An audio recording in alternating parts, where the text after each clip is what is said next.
Hi, this is Eric, and I'm with Lieutenant Chuck Marcy. Chuck Marcy is one of our really great veterans that's coming to D-Day Conneaut now since the beginning. So I think he's one of the very, very rare veterans, and even from a reenacting standpoint, of fellows that actually have seen every D-Day Conneaut since the beginning. So since 1999, Chuck has been there. And was just happened to be in the neighborhood, and I thought I'd stop by and talk to Chuck for a little bit about his career in the Army Air Forces and as a pilot in a B-17, and just get a little bit of history on Chuck. Entered the service in 1943, maybe I think so. Maybe 42. 42, 43. But flew 27 missions in a B-17, and we're going to talk a little bit about that 27th mission specifically. But on mission 23, Chuck had 2 more to go before he was met the quota of 25 missions, and then sent back to the States or to another assignment. And on that 23rd mission, when he came back, he was told that we bumped the quota to 30. So that leads us to mission 27. So Chuck, thank you so much for giving me this opportunity, and I'd love to hear about that story. So it's all yours. I have trouble remembering.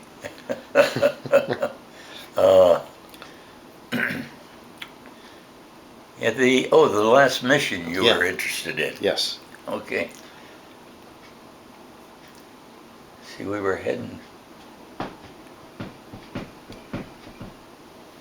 must have been heading for Berlin. We pretty near always were heading for Berlin, and because Hitler had said that no one would ever hit Berlin, and it was up to us to prove that to be a big lie.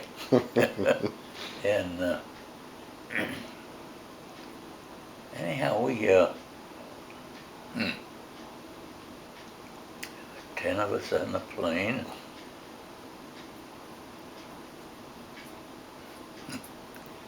We were down, going down at sea, and it was the North Sea, wasn't it? I think. Yeah, we were flying across the North Sea, but then you go down, then you turn south to go. I can't remember why. Not because we were told to make our approach that way, and yeah, I think there were 3 different outfits going in 3 different approaches. Mm-hmm. I think that's what the reasoning was behind it, and also different altitudes. Hack. Came up through the nose and took my fingers off, hit me in the chest, and yeah.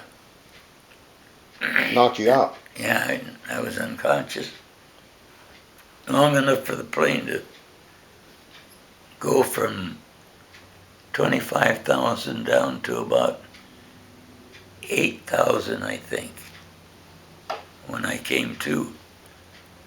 It was Sergeant Schrimsher pulling on me, and got back up in my seat, and the cockpit was on fire.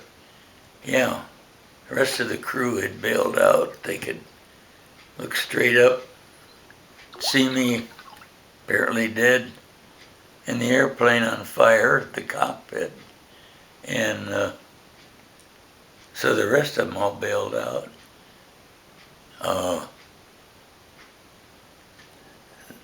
And all I had to do was opened my window. sucked the flame out. So the cockpit was no longer on fire, and that was all it took. Mm-hmm. And that's when we decided where we thought we were, what we thought we ought to do. And the Bombardier and Navigator were still down in the nose, and there wasn't anybody in back, and they had all bailed out. As I said, it was an old combat crew. What, 27 missions? Yeah. Jeez. And the whole crew that was on that last mission was missing your co-pilot. You had a new co-pilot. Yeah, that's right. Yeah, he moved up to first pilot. And so he had his own crew. Yeah, so that left The four of you on board, or the five of you, the Bombardier, the Navigator, the co-pilot, yourself, and Sergeant Schrimsher. radio operator Mm-hmm. and ball turret gunner. And the tail gunner and the two wastes. Yeah, that's right. But those guys were already, they had already gone. So at this point, there was only the co-pilot, yourself, the Navigator, Bombardier, and then Sergeant Schrimsher. Yeah. And so the plane is did you get it back under control then?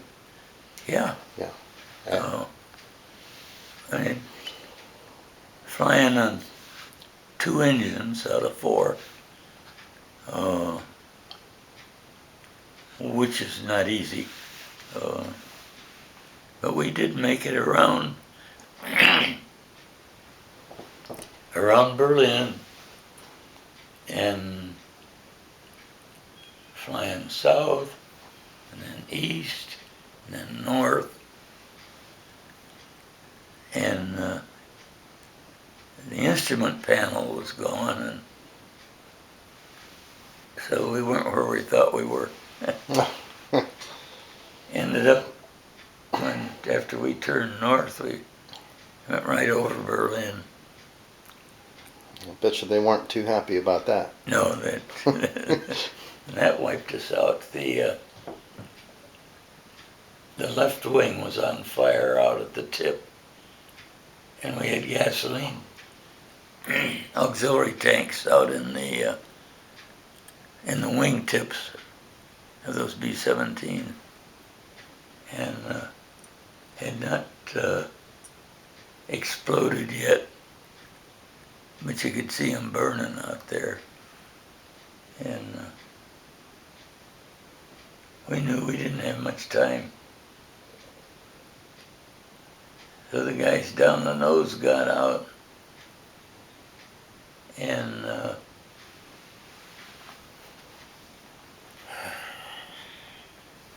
the co-pilot, whose name I don't remember, I said,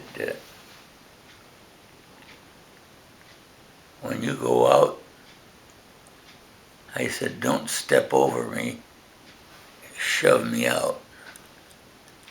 And which he did, as I recall. Because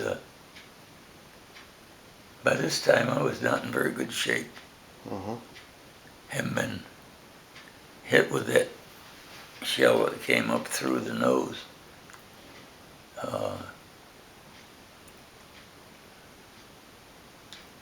I remember trying to light a cigarette on the way down, and You mean in your parachute?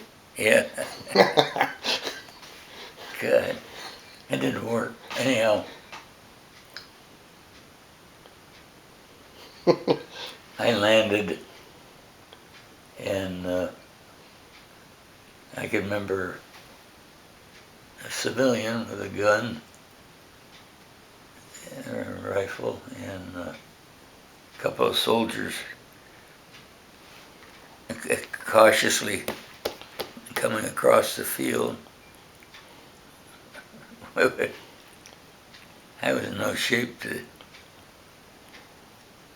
do anything really, because they didn't know that yet. And pretty soon they did. And somehow or another they had a car.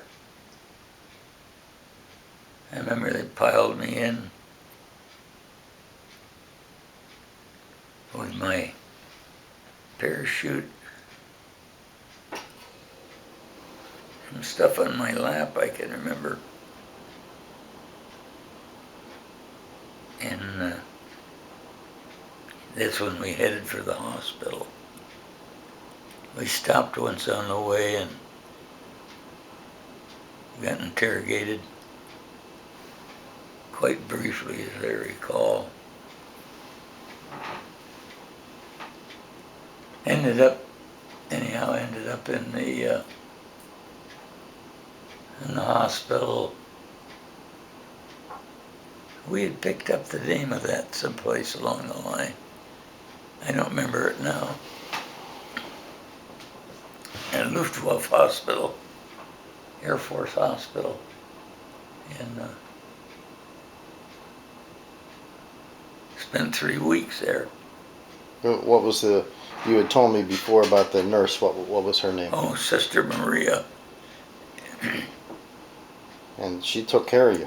Yeah, she took care of us before she took care of her own. And what happened to her? Did she survive the war? Or? Yeah, she did. Did you ever see her again? I did, and told her she always had a home in Conneaut. And I saw her again after that, but pretty vague. Now, highly educated woman. Now, what other guys from your crew? Did you see them at the hospital? Yeah. Yeah, George, my navigator, was there. He'd lost an eye and a broken leg. I'm sure I've told you, when there was an air raid, which was our people bombing the area where the hospital was, we'd go down in the cellar. George couldn't walk, and I can remember carrying him, and then I found out that his religion had carried him right along, and as I was carrying him, I was shaken, and I said, "Why are you shaking, George?" And he laughed, and he said, "And you shake it, Chuck, you know that." I said, "Yeah, what's wrong?" Well, and I found out that his mother's religion was the type that it was going to happen, whatever was going to happen. When they used to be afraid of it, you just went on with your life as it was. And we discussed this at quite length, and I thought that was great. I was going to adopt that religion, so I did, up until the next air raid. I went right back to shaking. So then, after you recovered, then you had to go to a prison camp, right? Yeah, I had to go. long ways to go through an interrogation. And then on a train,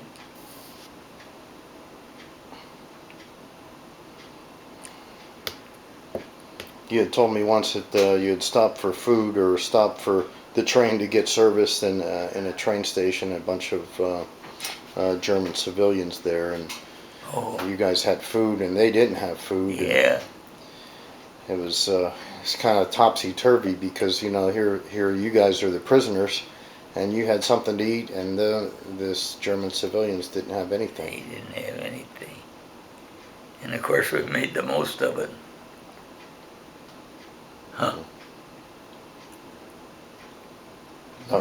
Was Sergeant Schrimsher with you whenever you made that trip by train? And No, just how many guys were there?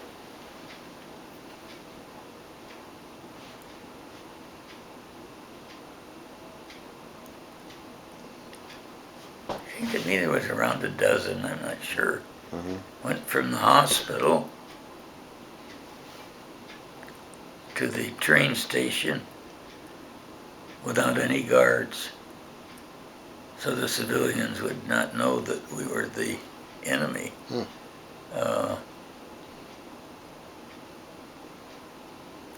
I keep thinking maybe a dozen, but I don't know. Mm-hmm. After the train ride, then I think you told me about an hour, right? Wasn't it? Or a whole day in the train, right? Something like that. I think so. And then they put you in a truck and took you the rest of the way, or You know, we came to the camp where the sign was there, said I cried because I had no shoes till I saw a man who had no feet. And I think I spent a couple days there, or maybe not. And then eventually on a train back to Stalag 3. That's where I joined the rest of the prisoners who. But we got clothing. That's right. sports obviously important. Played a big part of your life growing up, high school, and getting a scholarship for football at Worcester.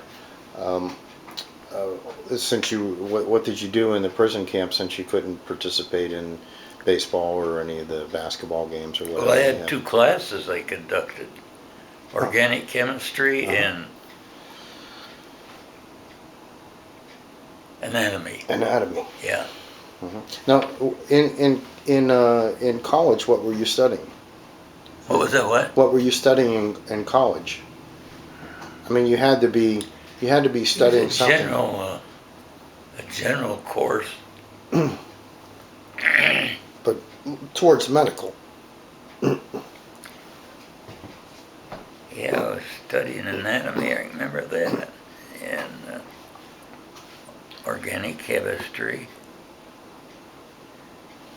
German. And no, I don't think I was mentally capable of handling more than two. But you also started the choir, or were directing the choir there at the... No, I just sang in it. Oh, you just sang in it? Yeah. Okay. And that's what you've been singing the national anthem at D-Day Conneaut for as long as I've known you. Yeah. And I think that's such a great thing at our event where you're leading the crowd in the presentation of the Star Spangled Banner, and it gives me chills. It really certainly does. Yeah. Not because you're bad at it, because you're so good at it. And it is just really a treat for me. And when I hand that microphone to you, I'm very, very confident that this will be a very rememberable moment for sure. Yeah. So you're going to be 95 years old on the day of the event. Yep. On Saturday or? August 22nd. Ah, so the big day. Okay, so we're gonna have to have a big party. And I know exactly what I'm gonna do, and I think that you'll be really happy. So I got plans. But if we go back to the prison camp, I think after the time you were shot down to the time that Patton liberated Stalag Luft 3, you spent exactly 365 days, one solid year. Yeah. Yeah. In care of the of the Germans or the enemy, should I say? Yeah. And when did you get back home? My mother's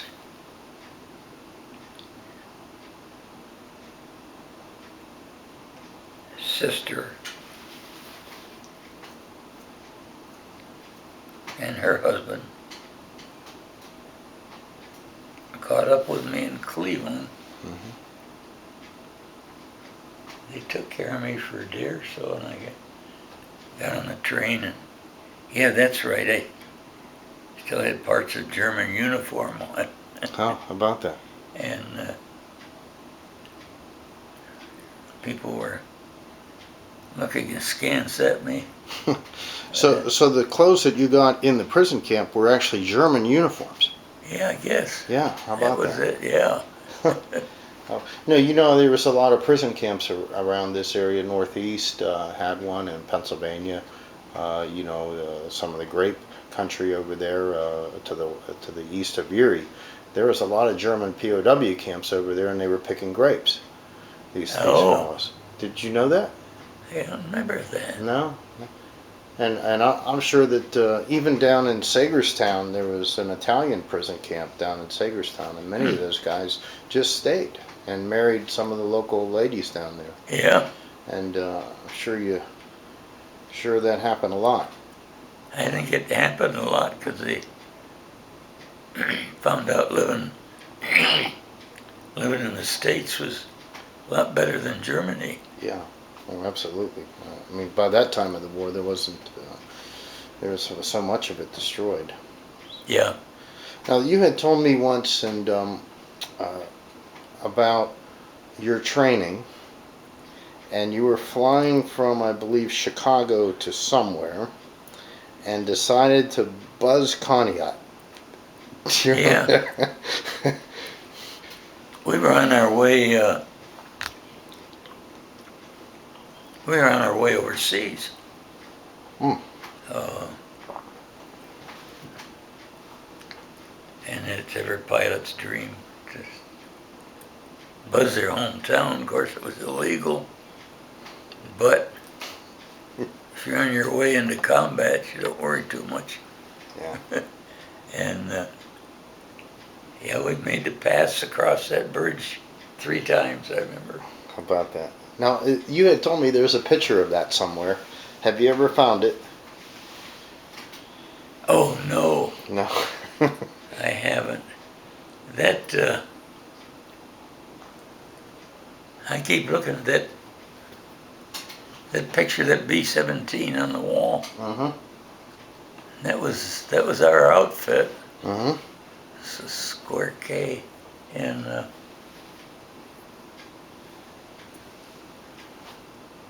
old Finnish guy got a picture of it.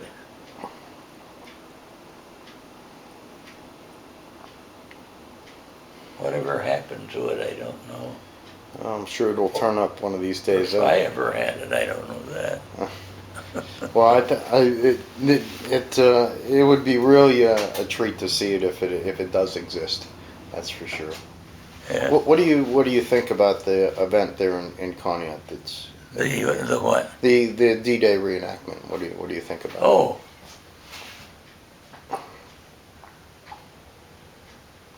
I like it. I think it's great. They, of course, we got the veterans got preferential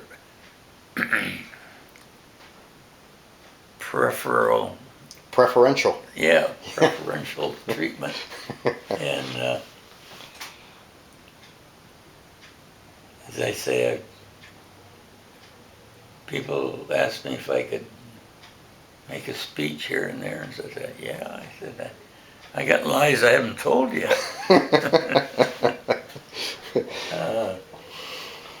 Well, we'll leave it at that. Yeah.